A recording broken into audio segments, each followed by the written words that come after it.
Mis hermanos, bienvenidos una vez más a esta transmisión de la Iglesia El Camino de la Fe. Nos sentimos profundamente agradecidos y bendecidos de parte de Dios, ya que por algunas semanas nos había sido imposible poder estar con ustedes. Y queremos darle una muy buena noticia. Nuestro hermano Natividad Ramos se está recuperando. Realmente hemos visto la mano de Dios en todo este transitar de estos días que han sido difíciles. Un tiempo crítico, un tiempo prácticamente de muerte. Pero si de algo estamos conscientes, es que nuestro pastor es un asunto de Dios. Verdaderamente hay una profunda felicidad en mi vida, en la vida de mi madre, de mis hermanos, de toda la familia. Porque sabemos que tenemos Padre en los cielos y que Él nunca nos ha dejado. Verdaderamente desde el momento del accidente hasta el día de hoy, hemos visto las huellas del Altísimo sobre nuestra vida, pero principalmente sobre la vida de nuestro pastor Natividad Ramos. Muchas gracias, hermanos, por sus llamadas, por sus oraciones, por esa solidaridad, ese amor en Cristo que tienen hacia su siervo, nuestro hermano Ramos. Y sobre todo, hermanos, porque podemos decir, Ebenezer, hasta aquí nos ayudó Jehová. Tengo mucha gratitud en mi alma. Todos los días le digo al Señor, gracias. Gracias por sus bondades, por su misericordia, porque sabemos que no estamos solos, que Dios está con nosotros. Y vamos a dar principio a este culto, hermanos. Yo quiero invitarles a abrir la escritura, por favor, ahí en la carta a los Romanos, capítulo 5, y vamos a leer de los versos 1 al 19. Y dice su palabra de la siguiente manera: justificados pues por la fe, tenemos paz para con Dios por medio de nuestro Señor Jesucristo, por el cual también tenemos entrada por la fe a esta gracia, en la cual estamos firmes, y nos gloriamos en la esperanza de la gloria de Dios. Y no solo esto, mas aún nos gloriamos en las tribulaciones, sabiendo que la tribulación produce paciencia, y la paciencia prueba, y la prueba esperanza. Y la esperanza no avergüenza, porque el amor de Dios está derramado en nuestros corazones, por el Espíritu Santo que nos es dado. Porque Cristo, cuando aún éramos flacos, a su tiempo murió por los impíos. Ciertamente apenas muere alguno por un justo, con todo podráse que alguno osare morir por el bueno. Mas Dios encarece su amor para con nosotros, porque siendo aún pecadores, Cristo murió por nosotros. Luego mucho más ahora, justificados en su sangre, que por él seremos salvos de la ira. Porque si siendo enemigos fuimos reconciliados con Dios por la muerte de su Hijo, mucho más estando reconciliados seremos salvos por su vida. Y no solo esto, mas aún nos gloriamos en Dios por el Señor nuestro Jesucristo, por el cual hemos ahora recibido la reconciliación. De consiguiente, vino la reconciliación por uno, así como el pecado entró en el mundo por un hombre, y por el pecado la muerte, y la muerte así pasó a todos los hombres, pues que todos pecaron. Porque así la ley, el pecado estando en el mundo, pero no se imputa pecado no habiendo ley. No obstante, reinó la muerte desde Adán hasta Moisés, aún en los que no pecaron a la manera de la rebelión de Adán, en el cual es figura del que había de venir. Mas no como el delito, tal fue el don. Porque si por el delito de aquel uno murieron los muchos, mucho más abundó la gracia de Dios a los muchos, y el don por la gracia de uno, Jesucristo. Ni tampoco de la manera que por un pecado, así también el don, porque el juicio a la verdad vino de un pecado para condenación, mas la gracia vino de muchos delitos para la justificación. Porque si por un delito reinó la muerte por uno, mucho más reinará en vida por una Jesucristo, de los que recibieron abundancia de la gracia y del don de la justicia. Así que de la manera que por un delito vino la culpa a todos los hombres para condenación, así por una justicia vino la gracia a todos los hombres para la justificación de vida. Porque como por la desobediencia de uno los muchos fueron constituidos pecadores, así por la abundancia de uno los muchos serán constituidos justos. Que Dios bendiga su palabra. Qué hermoso, verdaderamente que nosotros nos sentimos muy afortunados de que somos hijos de Dios, de que en ese diseño eterno pensaron en la salvación de la raza humana, en esa salvación en la que usted y yo podemos decir este día, nos sentimos felices y podemos cantarle a esa grandeza del amor de Dios. Que es cierto que en todo momento, en todas las necesidades de nuestra vida, tenemos un Dios magnífico, todopoderoso, lleno de gracia y de verdad. Pero también ese Dios que nos ama murió en la cruz del Calvario para salvar y redimir al hombre. Y este día, todos aquellos que invoquen el nombre de Dios pueden decir que Él nos levantará y seremos levantados en el nombre de Jesucristo. Y yo quisiera que en este día usted y yo podamos decir, bendito sea el Señor Dios Todopoderoso, quien fue, quien es y qué ha de venir. Ese Dios en el que nosotros, como en este día, la familia Ramos, le alabamos y le bendecimos por todas sus grandezas, por su grande misericordia, por ese amor inefable que nos ha dado, es que nosotros le cantamos y le adoramos, y también las familias de la tierra le pueden adorar. Y usted este día también, con sus labios, con su mente y con su corazón, puede bendecir al Dios de los cielos, al que nos ha hecho tanto bien.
Él me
Señor, tú me fortalecerás, me fortalecerás,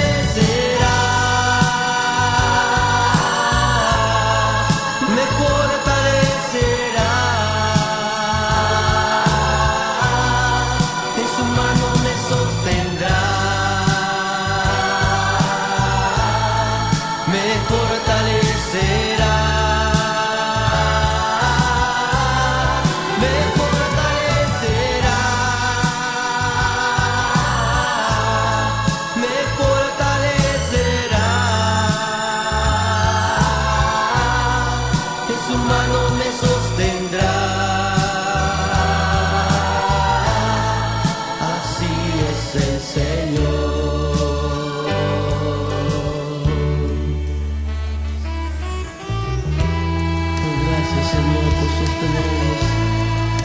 Fortalecernos, Señor,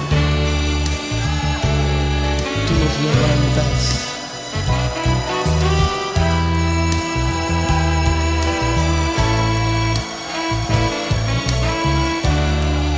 Él me levantará, díselo al Señor. Él me levantará. Él me levantará. En su mano me sostendrá. Él me levantará.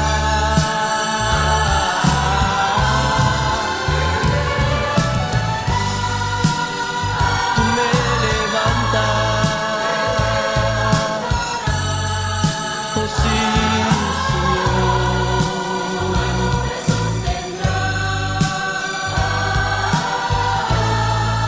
Así es el Señor.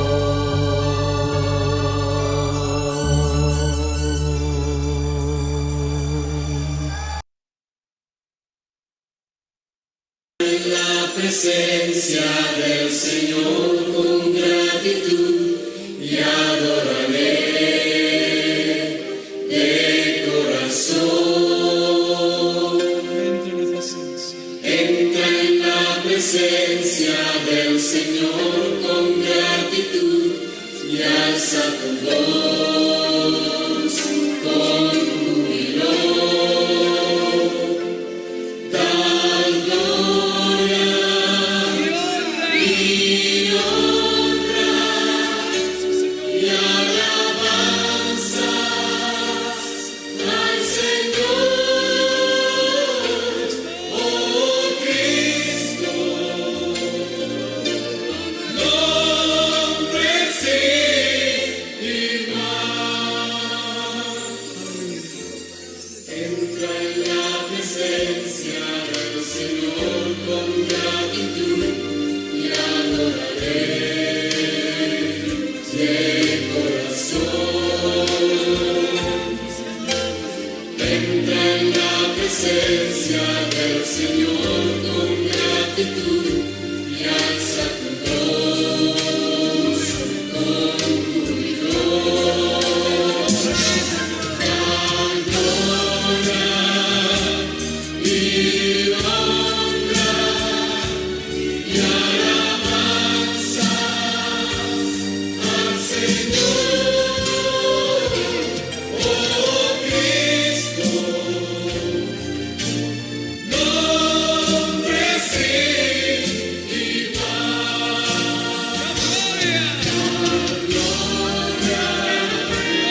Jesús vino a mi vida con la luz de la verdad. Cuando todo parecía no tener ya solución, Jesús vino a mi vida y me amó sin condición. Gracias a Él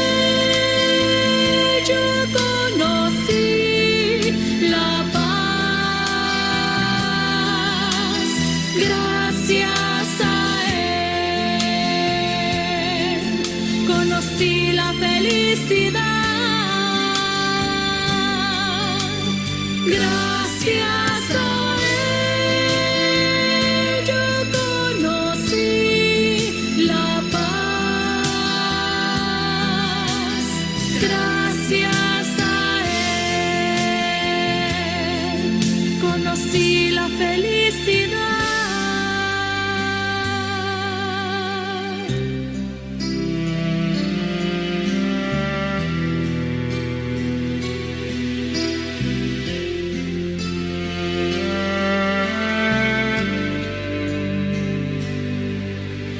Me contaron que en sus ojos vieron el amor.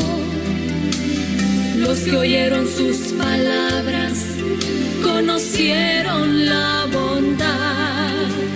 Los que su manto tocaron encontraron sanidad. Y a los oprimidos Él les dio la libertad. Gracias a Él yo conocí la paz. Gracias a Él conocí la felicidad. Gracias a Él yo conocí la paz. Gracias a Él conocí la felicidad. Gracias a Él yo conocí la paz. Gracias a Él conocí la felicidad. Gracias a Él yo conocí la paz. Gracias a Él conocí la felicidad. Gracias a Dios. Verdaderamente que la alabanza nos llena de alegría. Así en los momentos más difíciles, más duros de nuestra vida, cuando tenemos gozo en nuestro corazón y tenemos esa fe y esa confianza en quien hemos creído, es que le cantamos al Señor. Ustedes saben que estamos en un paréntesis mientras nuestro pastor, nuestro hermano Natividad Ramos, está recuperando. El día sábado estamos abordando el tema sobre Daniel. Próximamente nuestro hermano seguirá con el tema de Apocalipsis. Pero estos domingos hemos estado hablando sobre los mensajes sobre la redención. Precisamente el hombre tenía una deuda infinita ante la justicia divina por los muchos pecados que la raza humana tenía.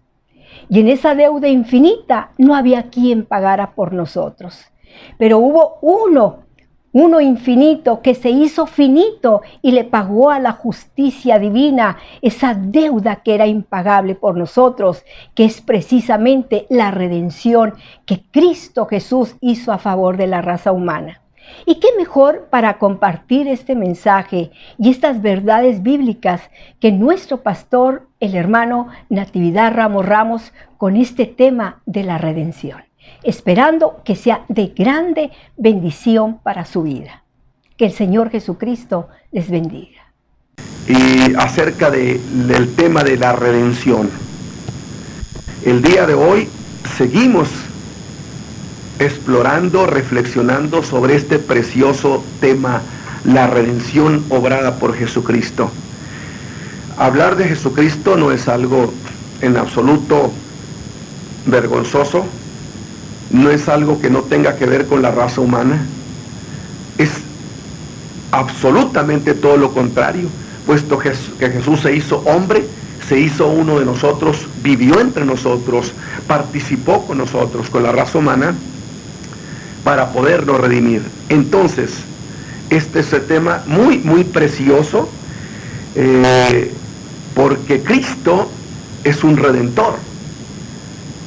Y nosotros los creyentes somos llamados redimidos, que es, dijimos, lo mismo que decir soy salvo, soy rescatado, soy libertado. Puesto que la Escritura enseña, si el Hijo os libertare, seréis verdaderamente libre. Muy bien, para avanzar con el tema, solo quiero que usted recuerde que la redención era en la antigua economía de Israel una cuestión estrictamente comercial, y hacía referencia en particular al rescate que mediante un pago se hacía, ya fuera de una propiedad o de un hombre, en este caso de un esclavo, puesto que dos cosas eran redimibles. Primero, la propiedad, y en segundo, o decir, la propiedad y el hombre. En el primer caso, tenía que ver con el acto de recuperar un bien o una propiedad, que es lo que Cristo hizo con nosotros. Y el segundo caso, con la recuperación de la libertad de ese hombre esclavo. Es decir, las cosas volvían a ser como estaban en origen. Habíamos dicho en las ocasiones anteriores que la redención había dos posibilidades. Una de ellas, que el hombre pudiera redimirse a sí mismo. Y esto tiene que ver con todo. Si el hombre le alcanza, dijo Dios, pues que se redima, que pague su rescate. Y el segundo lugar, si no tiene con qué, entonces necesita un redentor. Y dijimos que en el término de la salvación de nuestra alma, el pago por nuestros pecados, Dios nos dio esa alternativa a la raza humana. Si podíamos pagar, pues entonces había que rescatarnos a nosotros mismos. Sin embargo, se llegó a la conclusión que el hombre no tenía con qué redimirse. Primero, porque si decía Dios, toda la tierra es de mi propiedad, o sea, te pago con la tierra, Dios le diría, ¿cómo puedes pagar con lo que no es tuyo, en tanto que la tierra es estrictamente de su propiedad? El hombre no tiene con qué pagar la salvación por su pecado. Entonces fue necesario que alguien se hiciera nuestro redentor o fuera nuestro redentor. Estas dos ideas tienen que ver con lo que Cristo hizo por nosotros. Pagó a la justicia divina por nuestro pecado. No le pagó a nadie más, le pagó a la justicia divina, puesto que Dios era el ofendido y era la justicia divina la que requería pago de nuestro pecado. Entonces, en Romanos 7, por lo tanto, cuando quería servir a Dios, dijo Pablo, no podía. ¿Y no podía por qué? Por el pecado que mora en mí, por el pecado que está en mis miembros, por la ley del pecado que me lleva cautivo a hacer lo que no quiero. Pero entonces, como no podíamos redimirnos, vino Cristo, Dios se hizo hombre y nos redimió de esa condición de la esclavitud del pecado y restauró todas las cosas con Dios. Nos restauró la comunión, nos restauró la vida, nos dio vida eterna y muchas otras cosas que nosotros hemos explicado en estos sábados. Pero también dijimos que la redención no es nada más en términos de la salvación del alma, que las fronteras de la redención son enormes, muy amplias, que su imperio abarca todo el universo. Quiere decir que la redención es un territorio vasto y fértil. No solo con la muerte de Jesús en la cruz del Calvario redimió al hombre, redimió a la misma creación. Pero dentro de ese desglose habíamos hablado de 3 cosas que Jesús redimió. Primero, nos redimió del pecado. Eso es la salvación del alma, que es esa entidad espiritual que vive en nuestro cuerpo, la cual cuando deja el cuerpo, el cuerpo se muere y de inmediato entra en descomposición o en corrupción. Jesús entonces redimió el alma, la redimió del pecado, le restauró la comunión con Dios. Pero también Jesús redimió no solo el alma, redimió también el cuerpo. Y en tercer lugar, su redención involucra a toda la creación. Por eso alguien dijo, los exégetas, que la palabra redención es mucho más preciosa que la palabra salvación. ¿Por qué razón? Porque la redención enfoca y explica los medios, los recursos de los cuales Dios se valió precisamente para lograr nuestra salvación. Solo estoy haciendo un breve repaso. Ahora vamos a enfocar la redención de Cristo, pero en la redención del cuerpo. Y aquí hay una cuestión importante. ¿Por qué tiene que redimirse el cuerpo? Muchos dicen, bueno, este cuerpo se va a quedar, se hace polvo. Discúlpeme, pero la Escritura dice que los hombres tendrán que resucitar, o para vida eterna, o para condenación eterna. Y resucitar no es reencarnar, no es tomar otro cuerpo. Significa levantarse, volver a la vida en el propio cuerpo. Así como Cristo, cuando resucitó entre los muertos, no era otro cuerpo, era el suyo, era con el que había ido a la cruz del Calvario, solo que glorificado. ¿Qué significa? Que ahora podía atravesar la materia, podía entrar sin abrir la puerta, no necesita comer, pero podía comer, se podía mover a velocidad, igual que los ángeles. Y a Tomás le dijo, estira tu mano, Tomás, mete tu dedo en mis heridas, para que veas que yo mismo soy. Es decir, entonces, el cuerpo es importantísimo en términos de lo que es el hombre. Pero ¿por qué entonces? ¿Por qué redimir al cuerpo?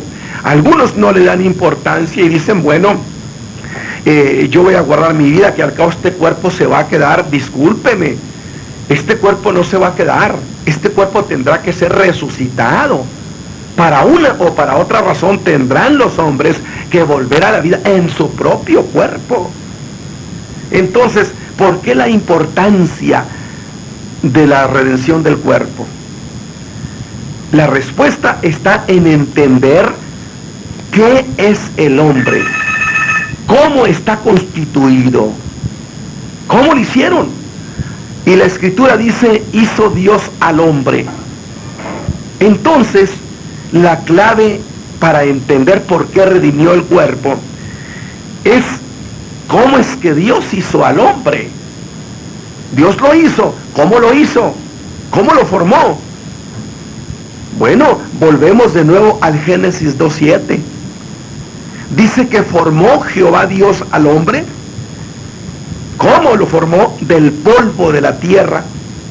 Es decir, tomó el polvo o barro y le dio forma. Le dio forma, sí, pero allí estaba esa forma, ese cuerpo, pero sin vida, estaba inerte, solo era barro. Diríamos que esa es la primera etapa de la creación del hombre.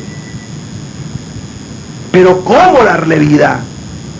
Ese es el segundo aspecto de la creación del hombre. ¿Cómo darle vida a ese pedazo de barro que tenía forma?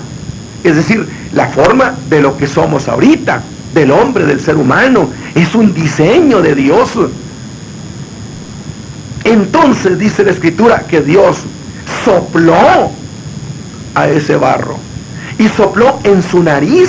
Significa, lo había diseñado y ahí estaba el pedazo de barro con toda la forma. Y en su nariz, en lo que sería su nariz, allí sopló sobre él aliento de vida.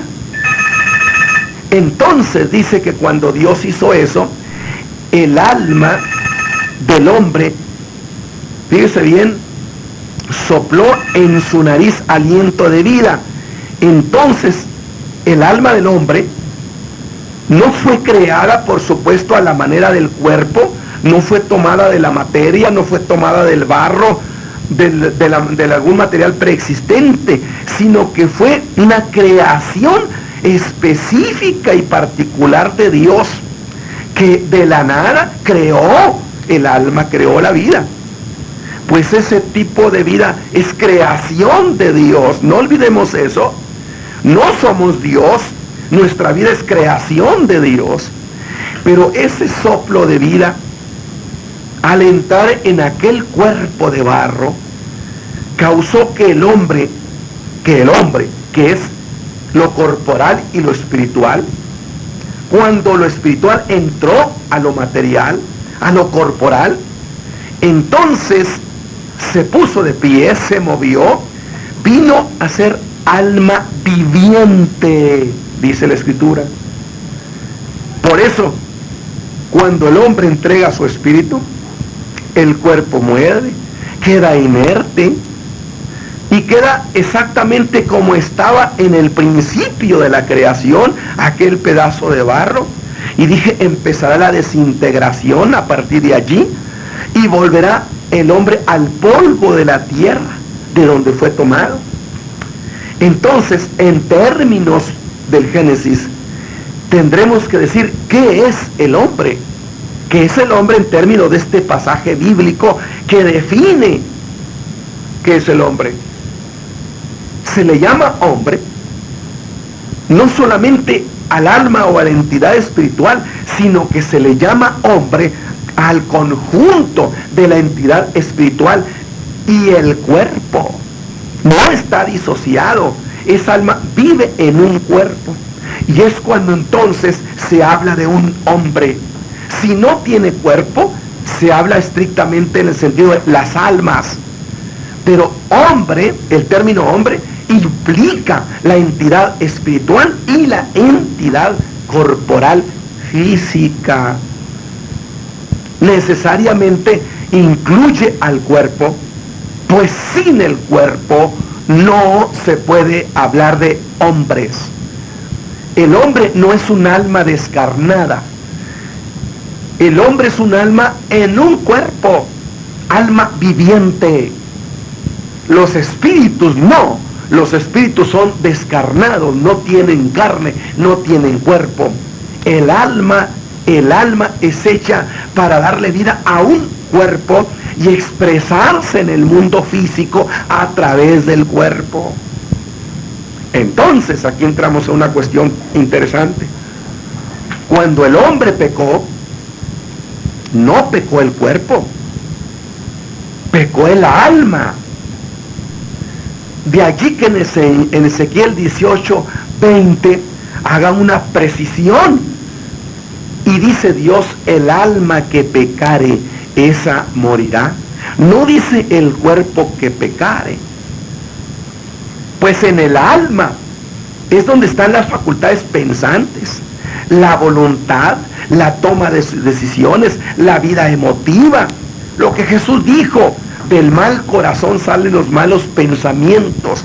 Precisamente de esa entidad espiritual y moral, de allí nacen todas las facultades pensantes, la toma de decisión y las inclinaciones del hombre.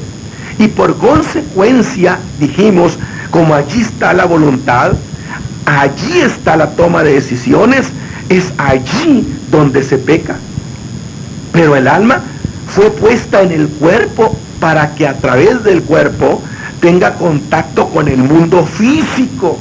Entonces, es el alma el que peca. Ciertamente el alma es la que peca, pero usa el cuerpo para pecar.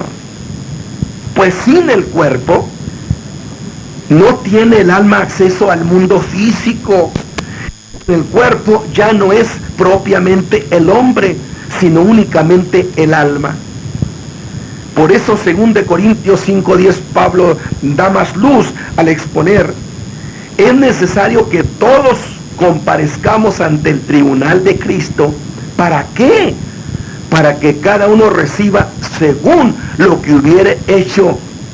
Y aquí hay una nota muy importante: lo que hubiera hecho por medio del cuerpo. ¿Le queda claro el punto? Usa el cuerpo. Entonces el hombre es responsable ante Dios. Lo que pasa que a veces no quisiéramos ser confrontados con esa responsabilidad moral ante Dios. Y esto es fundamental. La razón del Evangelio es justamente que el hombre se reconcilie con Dios. Esta es la cuestión fundamental. Si Cristo hubiera solamente sanado a los enfermos, predicado, dado noticias del reino, pero no hubiera muerto en nuestro lugar y no hubiera resucitado, vana sería nuestra fe, no se hubiera logrado nada. Porque el propósito de Dios es restaurarle al hombre su comunión con Él a través de la redención. Y cuando Dios restaura la comunión, muchas cosas son corregidas. Bien, avancemos entonces en la idea de la redención del hombre. Si bien es cierto que Adán, hay que entender esto, la persona pensante, Adán, la entidad moral, es la que pecó, de igual manera todos los hombres pecamos. Nuestra área pensante, nuestra área emotiva, allí es donde se generan las pasiones, los deseos, los gustos y se crean los intereses. El pecado trajo consecuencias también al cuerpo. No solamente el alma fue agredida por las consecuencias del pecado y fue redimida, el cuerpo también sufrió las consecuencias y se hizo sujeto de redención también. Es decir, el hombre había sido creado para estar siempre sano y nunca habría de morir. ¿Usted dice dónde dice eso? Por supuesto que Dios le dijo a Adán: el día que de él comieres ciertamente morirás. Y el pecado, la muerte entró por el pecado. Si el hombre no peca, el cuerpo nunca hubiera padecido la muerte. Pues la muerte llegó cuando el hombre pecó. Y a partir de allí el cuerpo quedó sujeto a la decadencia, al desgaste. Y esto no tiene nada que ver con enfermarse. Su cuerpo se envejece. Esto sucede por la inercia del tiempo. Como dice Pablo en 2 Corintios capítulo 5, versículo 1, que nuestra morada terrestre, nuestro tabernáculo, se deshace. Está sujeto a eso, precisamente ese deterioro y a este desgaste por el tiempo mismo. Por eso yo siempre he dicho lo que decían los griegos, que Cronos devora a sus hijos. Bueno, yo no soy hijo de Cronos, por supuesto, pero hacían una referencia a cómo Cronos el tiempo devora. Me gusta. Cristo Jesús, el Verbo de Dios, se metió en el tiempo y en la historia, y con su muerte venció al mismo tiempo, redimió el tiempo y nos dio eternidad. El que cree en mí, aunque esté muerto, vivirá. ¿Qué le parece? Pero no fue lo único el que el pecado causó en el cuerpo, en esta casa donde vivimos, en esa casa donde vive el alma. El cuerpo fue agredido por la enfermedad, el deterioro del organismo. Y la enfermedad causa la muerte. Entonces, todas estas cuestiones fueron causa de agresión corporal. Por lo tanto, en la cruz del Calvario, la Escritura enseña textualmente que murió por nuestros pecados y murió por nuestras enfermedades. La redención, entonces, eso nos explica por qué Dios se hizo hombre. Aquí vamos a una cuestión importante. ¿Para qué se hizo hombre Cristo? ¿Para qué Dios se hizo hombre?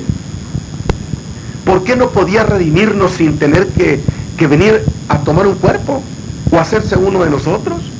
Si era un pariente cercano, solo siendo uno de ellos. ¿Cómo hacerse nuestro pariente cercano? Nuestro hermano mayor. Pues el hermano mayor es el pariente más cercano en primera instancia. Esa es la idea de Hebreos 2:11 y 2:17, que nos llama hermanos, y que vino a ser semejante en todo a sus hermanos. Vino a restaurar a mis hermanos. Cuando resucita dice, ve y di a mis hermanos. Pero Romanos 8:29 llama a Cristo el primogénito entre muchos hermanos. Significa el mayor de la familia. Por supuesto, entonces el pariente más cercano. ¿No podía redimir el alma Dios sin hacerse hombre? No podía. Porque el hombre no solo es alma, incluye al cuerpo. Así que no podía ser redimido el hombre si no se hacía la redención en términos físicos. La redención no solamente es una cuestión espiritual, es una cuestión física, porque en su cuerpo, dice la Escritura, en su cuerpo, allí en su cuerpo, en el madero, llevó nuestros pecados y enfermedades, en su cuerpo. Es decir, estamos hablando del aspecto físico de la redención. Así que para podernos redimir, el Verbo se hizo carne. Qué precioso detalle.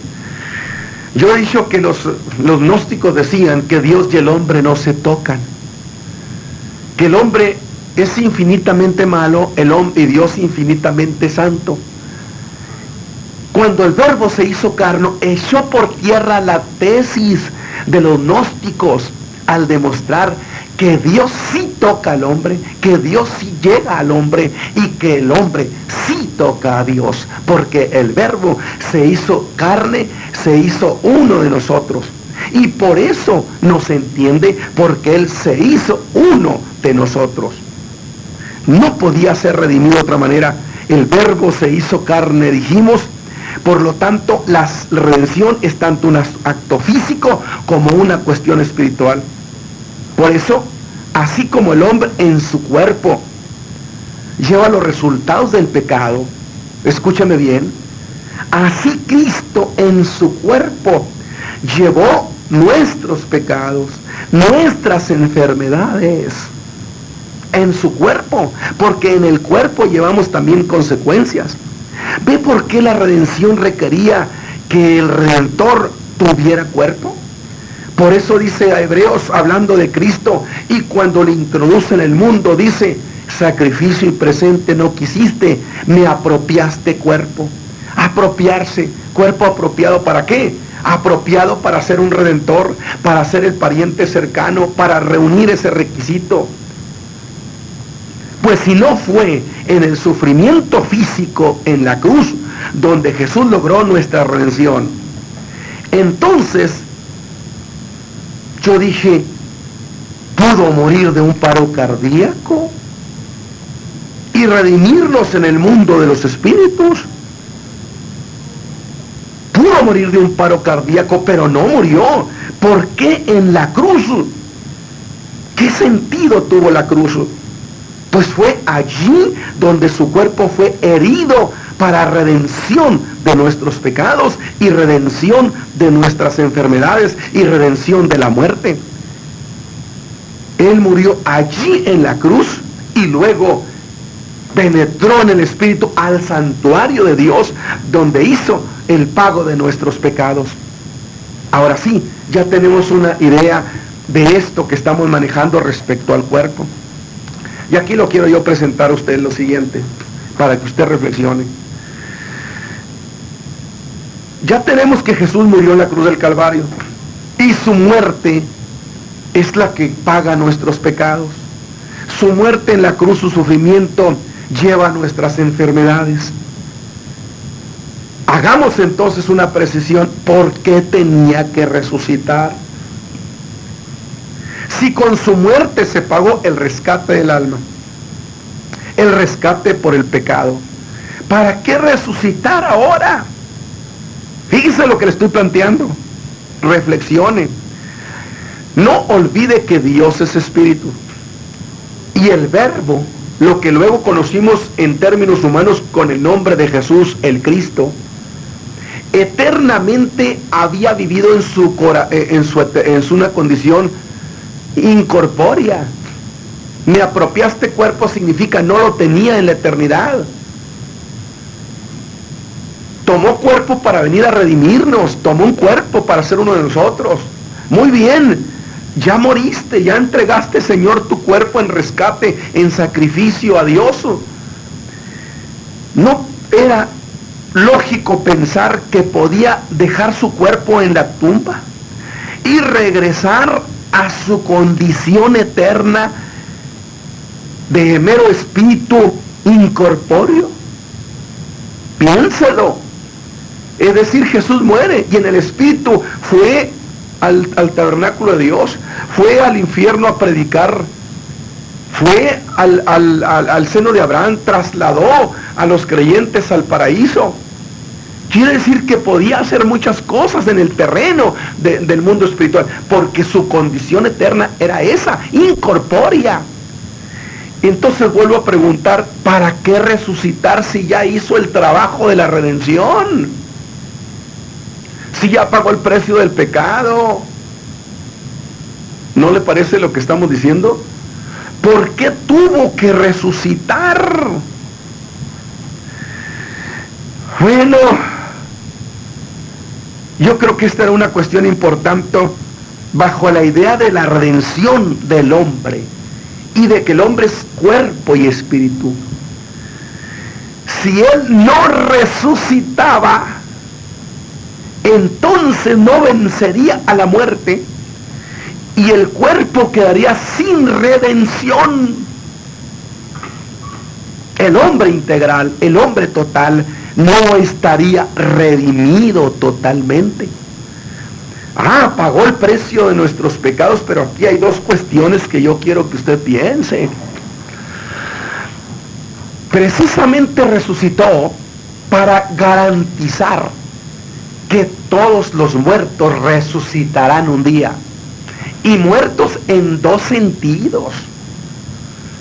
No solamente los creyentes resucitaremos para vida eterna, sino que los hombres que no quisieron jamás tener encuentro con Dios, que lo rechazaron, que murieron en rebelión a Dios. Sería muy práctico decir, ya se murieron y se acabó. No. La resurrección de Cristo garantiza que los que se mueren pecando sin reconocer a Dios serán levantados para que se presenten y comparezcan ante el tribunal de Cristo. ¿Pero por qué se levantan? Porque Jesús venció la muerte, garantizando con ello la vida eterna para los creyentes y el juicio para los no creyentes. Porque el hombre es alma, cuerpo y espíritu. La redención entonces es completa. ¿Por qué resucitar? Dijimos que bajo la idea de la redención del hombre implica la redención del cuerpo, el cual quedó sujeto a la muerte. Entonces el Redentor no solamente tenía que pagar el rescate por el alma, sino tenía que redimir el cuerpo de la esclavitud de la muerte. Así que resucitando, Jesús dio garantía de que habrá resurrección, unos para vida eterna y otros para condenación eterna. Es por eso que descubrimos esta gran verdad. Escúcheme, mi amigo, que Cristo no solamente compró su alma, compró también su cuerpo, la casa donde usted vive, la casa donde vive el alma. Precisamente de esta gran verdad de que el cuerpo y el alma fueron rescatados y comprados, se derivan tres doctrinas fundamentales. La primera, la santidad del cuerpo. Es decir, no puedes hacer con el cuerpo lo que quieras. Aunque el libro de Levítico, con su ritual de la purificación ceremonial del cuerpo, ya implicaba la pureza del cuerpo, la santidad del cuerpo, sin embargo, frente a la redención de Cristo, la redención del cuerpo, es que la santidad del cuerpo cobra una fuerza impresionante.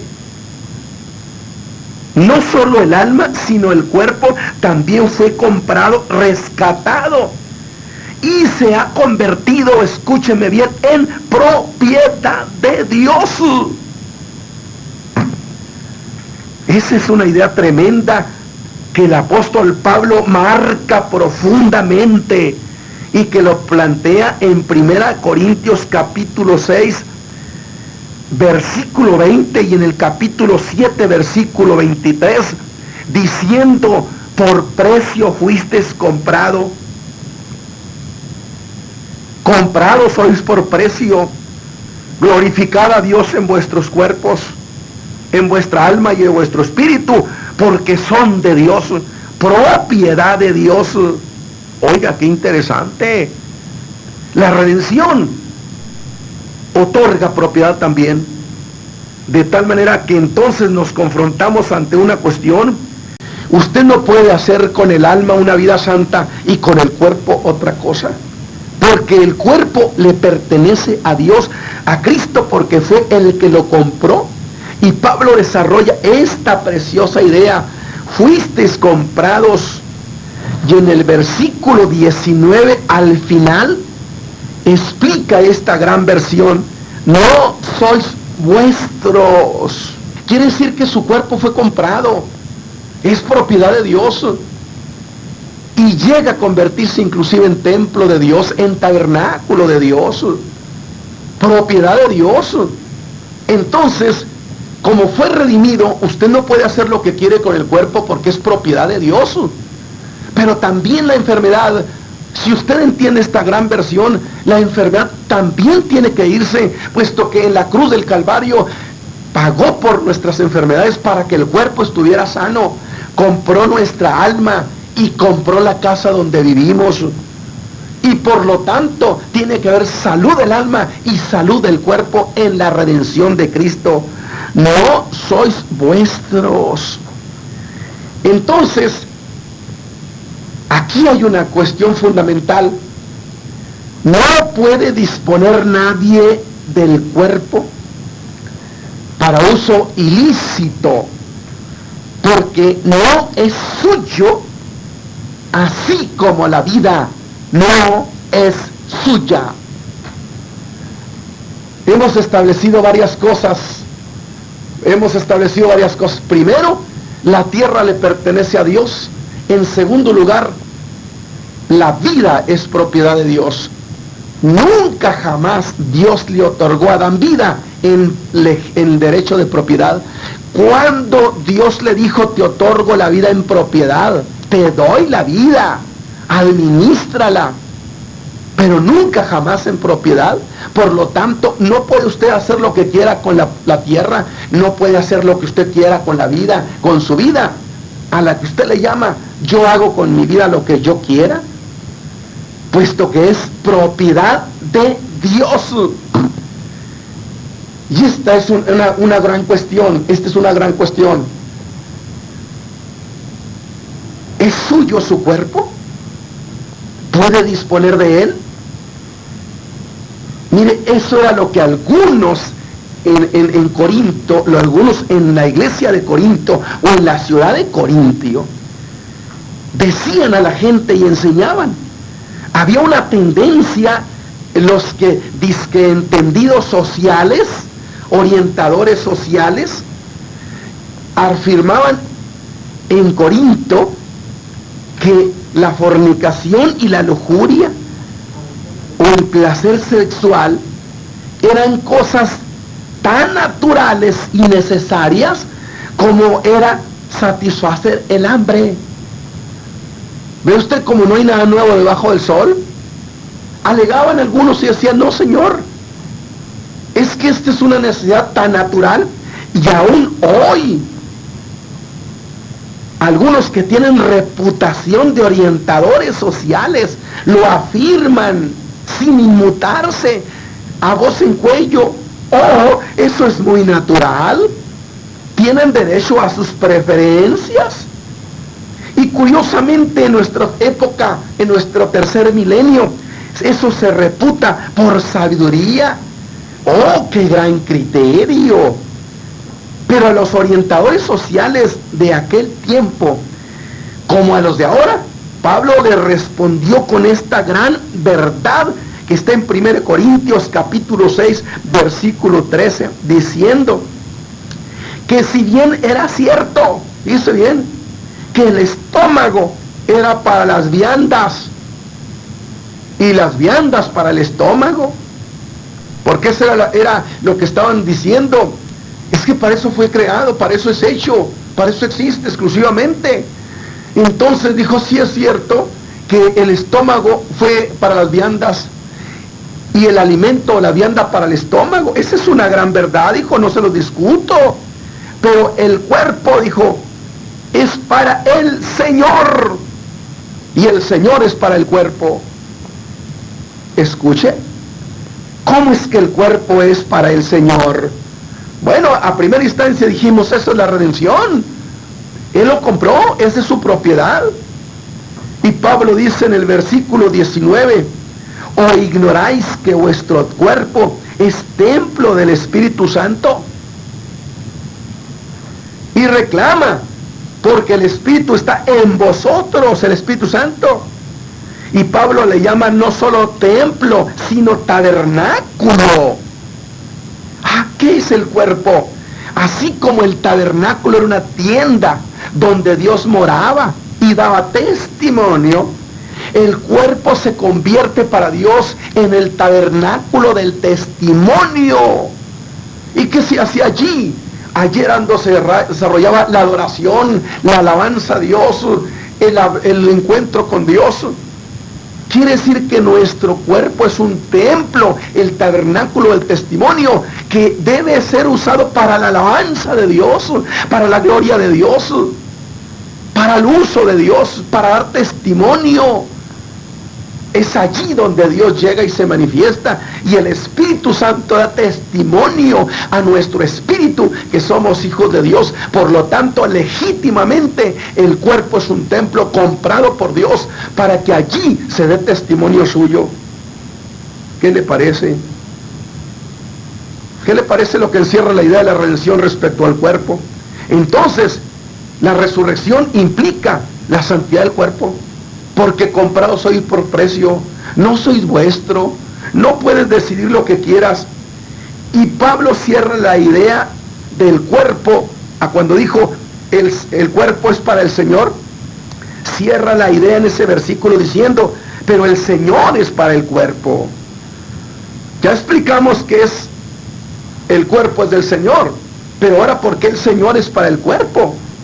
¿Por qué cree usted? Porque el cuerpo está destinado a la glorificación, a la resurrección, a la transformación. ¿Y quién cree usted que hará la resurrección, la glorificación, la transformación? Filipenses 3:20 al 21 dice que esperamos al Señor que venga, que cuando venga transformará nuestros cuerpos. Lo que significa el Señor es el cuerpo es para el Señor porque es templo, pero el Señor es para el cuerpo, se hace uno con él. Consecuentemente, el Señor resucitará al cuerpo. ¿Qué le parece? Entonces, la idea de la redención a primera instancia nos habla acerca de la santidad del cuerpo porque es propiedad de Dios. ¿Qué le parece? En segundo lugar, como el cuerpo es comprado también, como el alma fue comprada en la cruz, cuando Cristo paga el rescate por el alma, también paga el rescate por el cuerpo. Por consecuencia, al libertar el cuerpo, no solamente lo liberta de las consecuencias, sino que entonces hay una promesa de sanidad del cuerpo, porque el pecado produjo la enfermedad en el cuerpo, la enfermedad, y nosotros tenemos vida eterna. Ahora déjeme decirle algo, la sanidad del cuerpo es propia del simple hecho de que el cuerpo es para el Señor y el Señor es para el cuerpo. Él es el que le da sanidad al cuerpo.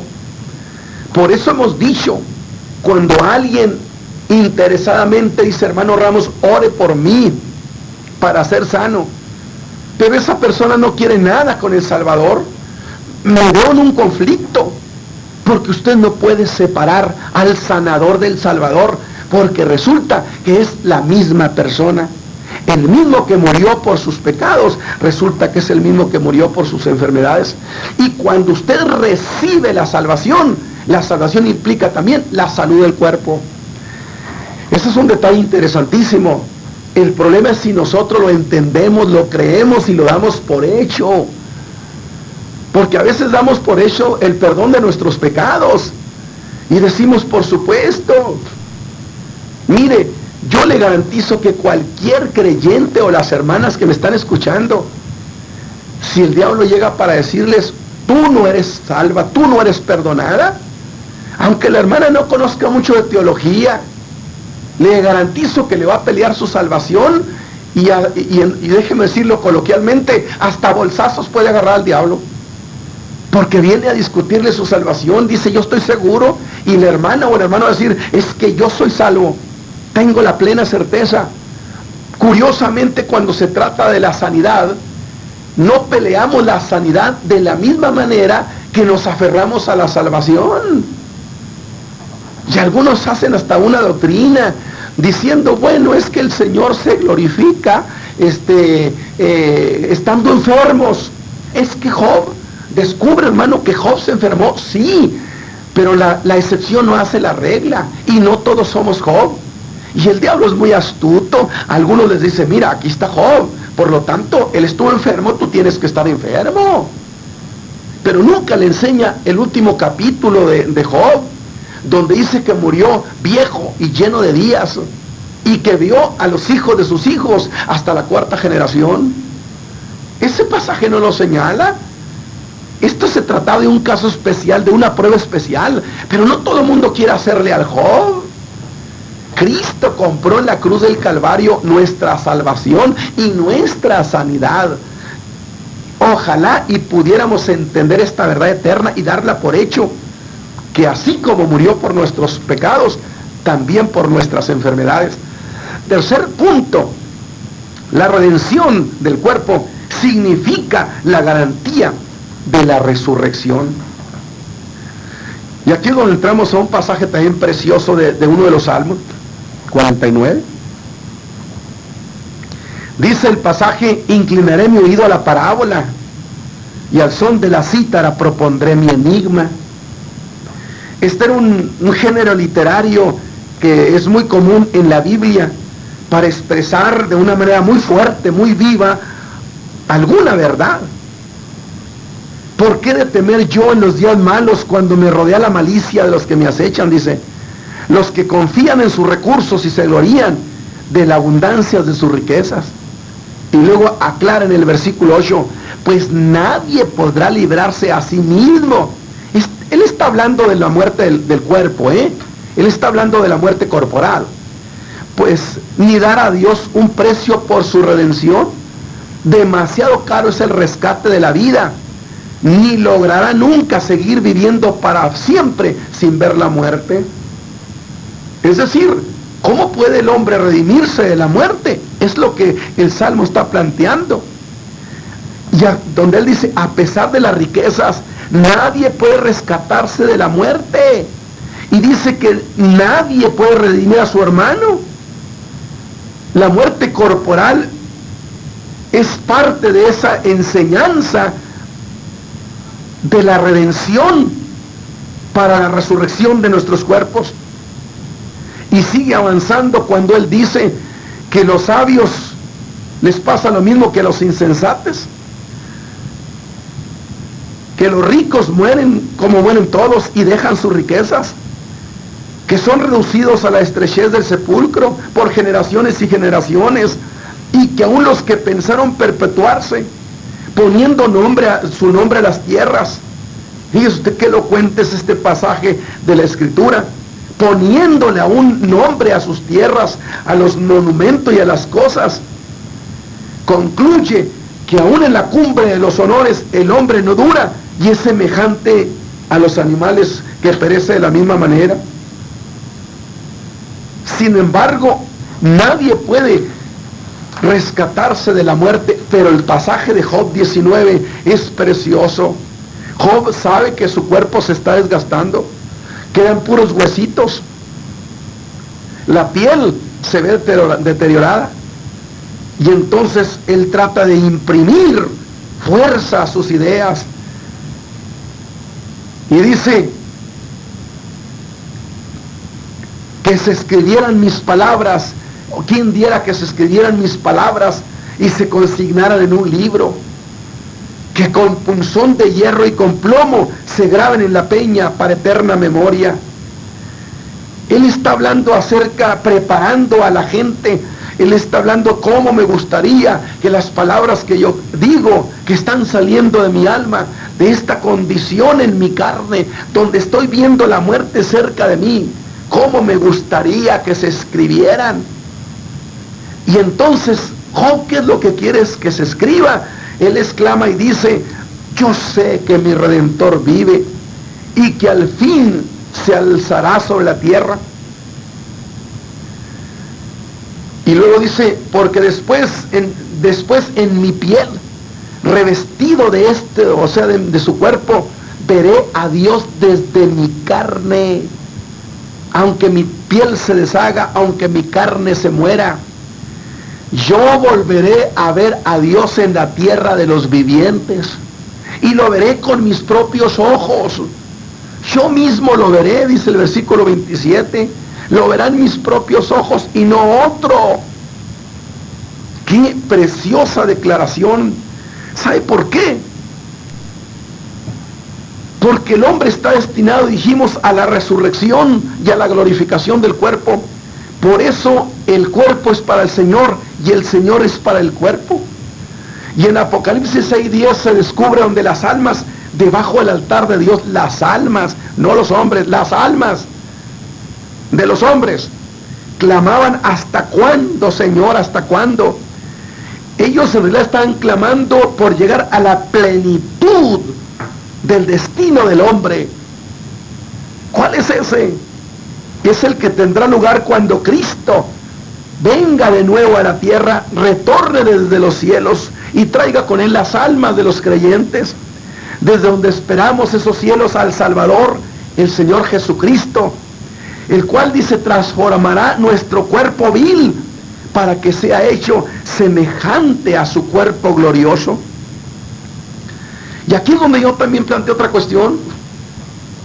Si el hombre está completo, Señor, si ya están en el cielo y están debajo de tu altar, ¿qué necesidad tienes de traer las almas de los justos para que tomen sus cuerpos y se levanten? Él me diría, es que el hombre completo implica también el cuerpo, porque la redención fue por el alma y la redención fue por el cuerpo, y yo les levantaré en el día postrero. ¡Qué precioso detalle, impresionante! Entonces, Pablo le llama a la resurrección, la redención de nuestro cuerpo en Romanos 8:23. Resucitaremos. Y esta esperanza, mis hermanos, se apoya en la resurrección de Cristo. Por eso Pablo dice, si Cristo no ha resucitado, vana es nuestra predicación, vana también nuestra fe. Nos vamos a quedar, no vamos a resucitar porque Él no resucitó. Si solamente en esta vida tenemos esperanza en Cristo, dijo, somos los más desdichados de entre los hombres, mas ahora Cristo ha resucitado entre los muertos, primicia de los que durmieron es hecho. Es decir, Jesús redimió mi alma, pero con la resurrección redimió mi cuerpo. Al libertarlo, de la muerte. Es decir, ¿significa que no morimos, hermanos? Claro que sí. Significa que venceremos la muerte y resucitaremos como Él resucitó. Y entonces cantaremos: ¿dónde está, oh sepulcro, tu victoria? ¿Dónde está, muerte, tu aguijón? Porque la muerte es sorbida con victoria. Entonces, cuando entendemos esto, el Evangelio se torna sumamente interesante, porque significa, aunque nos muramos, nuestra historia no ha terminado.